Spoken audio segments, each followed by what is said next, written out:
Bonjour à tous et à toutes, bienvenue dans cette deuxième édition de l'écologie et vous. Aujourd'hui, on reçoit Alexandre Martiel, adjoint au maire chargé de l'éclairage public.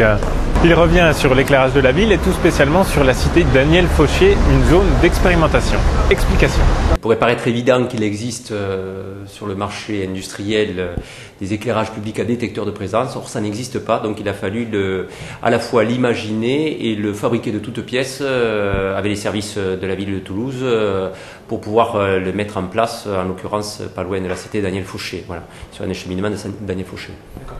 Alors, il présente réellement un intérêt, me semble-t-il, et nous semble-t-il, surtout en termes d'économie d'énergie, puisque on va dire qu'on retrouve le même niveau d'éclairement au sol quand il marche à 100%, c'est-à-dire que l'ensemble des modules du même appareil sont allumés et que donc il y a eu détection de présence, et ensuite il tombe à 50% d'éclairage, donc il n'y a qu'une partie du module de l'appareil qui est enclenchée. On a un certain niveau d'éclairement qui est déjà satisfaisant au départ, et on serait surpris de savoir que derrière on a tout juste 20-30 watts, et que quand on passe dessous et qu'on a à peu près 80 watts, l'éclairement est plus qu'il ne faut.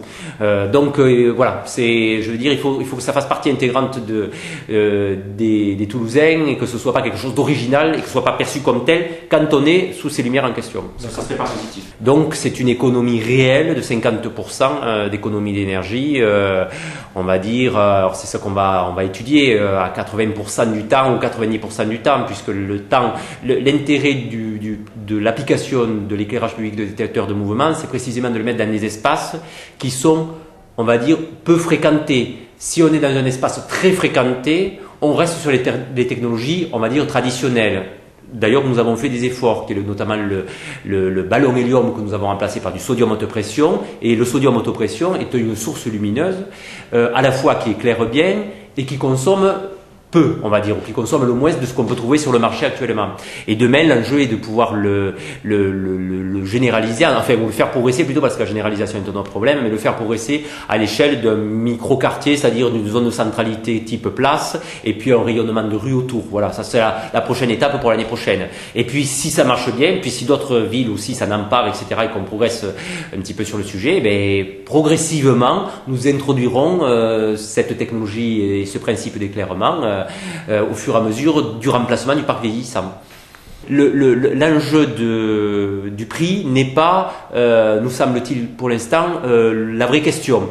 On est aux alentours, on a dit qu'on était aux alentours de 1800 € sur un bon candélabre, et là on est à un peu plus de 2000 €. Donc c'est pas là que va se faire la différence. Je crois que la différence, si elle doit se faire demain, elle se fera sur le fait que ce principe d'éclairage d'une rue prouve son intérêt, son efficacité, notamment en termes d'économie d'énergie. L'objectif, c'est de se faire oublier petit à petit sur ce projet, mais surtout d'arriver à des économies substantielles à terme, parce que je vous l'ai dit, on l'intégrera progressivement, et là l'enjeu c'est quand même de réduire la facture énergétique de moitié, donc ça ne plaisante pas. On commence à mettre le doigt un peu dans l'engrenage de ces discussions. C'est vrai que l'éclairage solaire, l'éclairage éolien ou l'éclairage hybride, c'est-à-dire combinant les deux, précisément nous testons une batterie de matériel qui aujourd'hui n'est pas suffisant pour l'espace public, mais que nous expérimentons sur une allée qui est l'allée innovante de la Maurine, où régulièrement nous avons des produits que nous testons. Aujourd'hui, nous avons des problèmes notamment sur le stockage des énergies, c'est connu, et qui fait que bon, le solaire n'est pas satisfaisant pour éclairer une rue, en résumé, pour faire simple.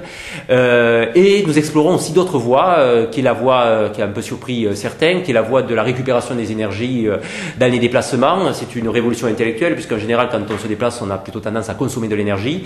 Et là, le message, c'est de dire un peu l'inverse, non pas pour être provocateur, mais parce qu'il y a sûrement une réalité qui s'engagera dans les années et les décennies à venir, mais autant prendre rang dès à présent sur cette question, en tout cas en termes de réflexion, qui est la récupération des énergies sur les modes doux, à la fois sur les déplacements vélos, où nous avons une quantité importante de vélos qui se déplacent toute la journée, où nous pourrions peut-être récupérer cette énergie, et puis également sur les déplacements piétons. Aujourd'hui, nous avons les technologies qui nous permettent de récupérer les énergies tout simplement des déplacements piétons.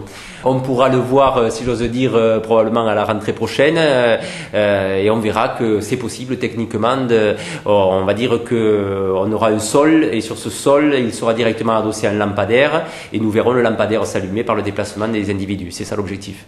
C'était l'écologie et vous. Rendez-vous, même lieu, même heure, dans 2 semaines.